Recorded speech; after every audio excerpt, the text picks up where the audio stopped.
Hello everyone, we're here in Woodwell of all places and we are doing some bouldering here with Rowan. Hello Rowan. Hello.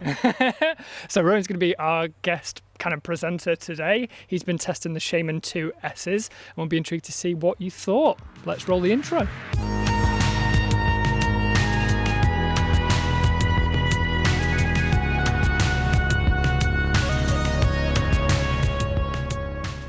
Cool. So I'll pretty much hand you over to Rowan. We'll do a little back and forth about maybe I'll ask you some questions and then you can give me your wise, insightful answers. So yeah, to be fair, this is a kind of a first impressions. Rowan's not had these for super long, and we were having a few conversations on our way here, weren't we? About I think it was the rubber compound, which was yes. Like an interesting sticking point. Hey. Very good. So yeah, why don't you have a little chat about like your experiences with the rubber? So for those who don't know, I believe it is the Trax Evo 74, which is supposed to be a very sensitive and soft compound. What are your thoughts, Rowan? So first impressions. At the Rock+Run testing wall, of course, where I picked these up. Stepping onto those smaller foot chips just off the bat, as you'd expect with the softer compounds. There was a little bit of a roll, didn't plop off as fast as you might expect from a really soft comp style shoe. Cool. But then again, these aren't necessarily that. It's a bit of a play on the Shaman, as we know. Mm-hmm. So they've still got some good edging capability. Yeah. When I first started to test them on slopers, they weren't as glue-like and sticky maybe as I expected, sure. But the more I've used them, sort of they've softened up, they've become a good bit more malleable. That rubber's really started to get a bit of friction in it as well. So today here at Woodwell, I think they've been sticking much better than I've experienced already. Cool. Yeah. The construction of the shoe is an interesting one because it's like you described, Rowan, it's a kind of a soft compound on the front, but it's got that love bump insole that Evolv's kind of renowned for. Yeah. How do you find that plays? How is the balance between the two? Do you feel like it gives it quite a lot of versatility at the expense of kind of like being the best performer in either regard? Or do you think that actually this is, you need to consider this option if you're a different weight class? I mean, yeah, how do you feel about that fight between midsole and compound? Absolutely. So, I mean, personally, I'm a climber slightly on the heavier side. So I do quite like the fact that with that love bump, I'm able to get a bit of power into that big toe still. It's not just giving way on the front end. Sure. I'm really having to crimp down with my toes just to stay on those smaller edges as well. Okay. But then of course with that stickier compound, I'm still able to do quite a bit of stuff when it comes to the friction side of things as well. I think it's never going to be the absolute pinnacle in either class, either edging or smearing. Sure. But again, that's not what it's made for. It's made to do a little bit of everything in that sort of indoor or more outdoor bouldering setting really quite well. Yeah. So I think it's struck a very good balance overall. It's just taken a minute to get used to it and to how it climbs as well. It's not like a shoe that I've climbed in before, really. Yeah, so after a bit of a break-in period and a bit of getting a feel for it, I'm starting to trust that rubber and that edge more and more as I go as well, I think. So again, Rowan, you've not had these for super long, but what is kind of maybe, a couple of your favourite features that you've found that you've really come to like these shoes for that maybe help it have a slight USP on maybe other shoes that you've had in the past? Absolutely, yeah. So for me, the first thing that struck was the fit. Okay. They are, as you can see, fairly wide, as you tend to see with an Evolv shoe. We've got, quite a relaxed toe box as well. We're not so asymmetrical here as well. There's a bit of space, so if you have a Roman foot shape, if you know what that is, something along those lines as well, you need a bit of space right in that toe box as well. For the layman, if we're saying Roman foot shape, how would it compare to say like a classic or a centre toe box? Absolutely. I just had to Google this myself the other day as well, so sure. I'll be good to take that now as well. So what you might see with, say, a solution, La Sportiva solution as well. Really pointy toe, and then it just drops away off to the side. Whereas you can see we've got a bit more space, and that's more of a classic or maybe even a Greek style shoe there as well. And we've got maybe a little bit more of a symmetrical point at the top here compared to the asymmetrical end of the Shaman 2S. There's just a bit more space for your second and third and even fourth toe as well, rather than being cramped in and those knuckles really being pushed up. The shape of them is fantastic if you've just got feet on the wider side as well. But then again, this heel is really quite nice and snug without being too aggressive as well. There's no dead space, it's really snugged quite well onto my heel, without being too aggressive. It's not digging into the Achilles, again, as we might see with some more performance bouldering shoes as well.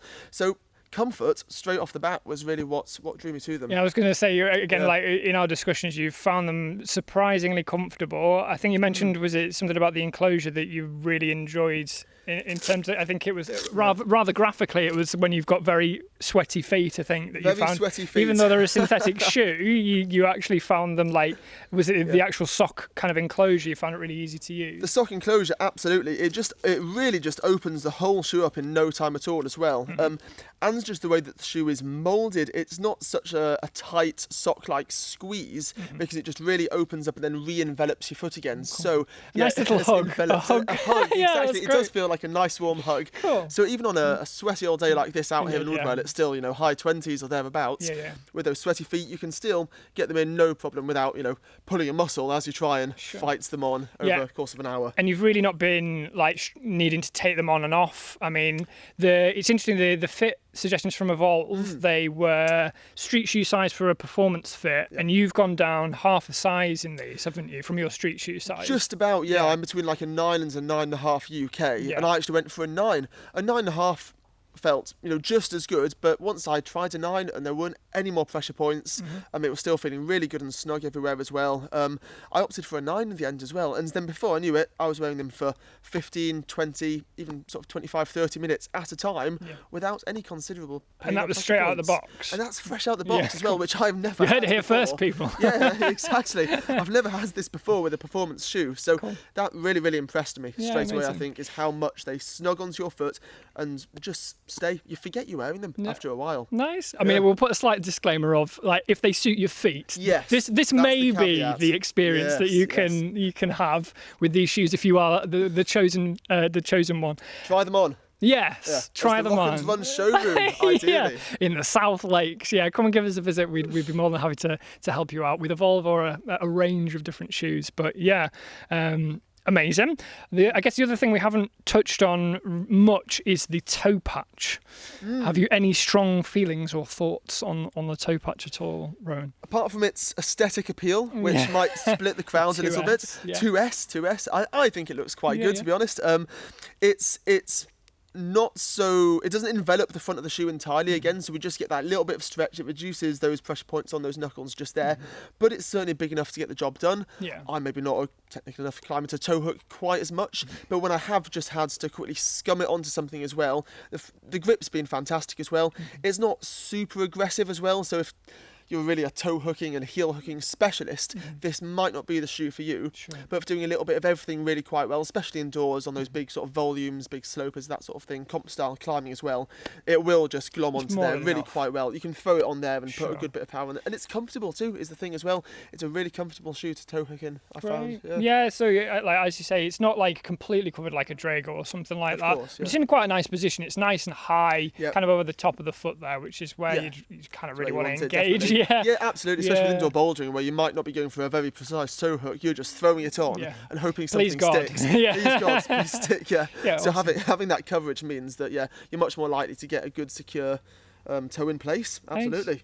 Yeah, really nice. So we kind of touched on like quite a few aspects of the Shaman 2S there. What are your kind of like overall conclusions and thoughts, would you say, on your experience so far with the Shaman 2S, and maybe what your aspirations are for further down the line in their life, would you say? Yeah, absolutely. So really, because of the heat wave we're having at the moment, I haven't actually got indoors in them quite as much as I'd like to as well. But when I have, and I've just touched a board, whether that be a kilter board or a tension board in them, they absolutely shine. Like I say, there's that all-day comfort, but also they are just so precise. They've got that good stick, that really, really good friction, especially for those wood holds on the tension board. I found these really, really shine, and you can keep them on for multiple attempts, multiple problems, and don't have to take them off really in between as well.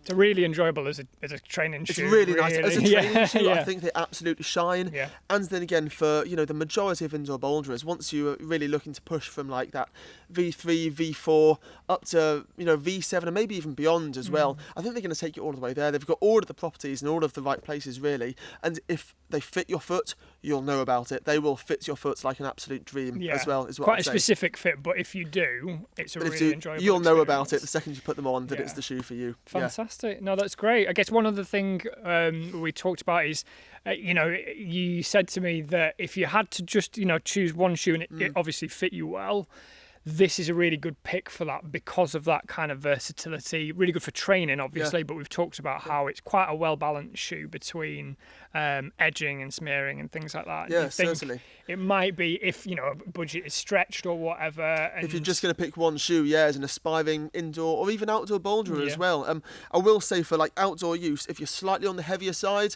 like myself, just be aware that, it's still a fairly soft shoe as well.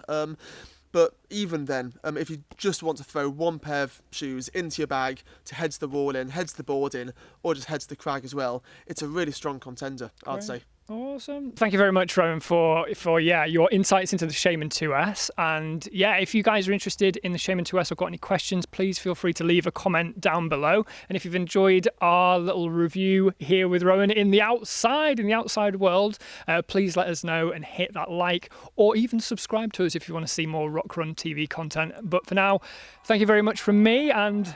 Thank you. You have a good day, guys. And you take care. All the best. Bye.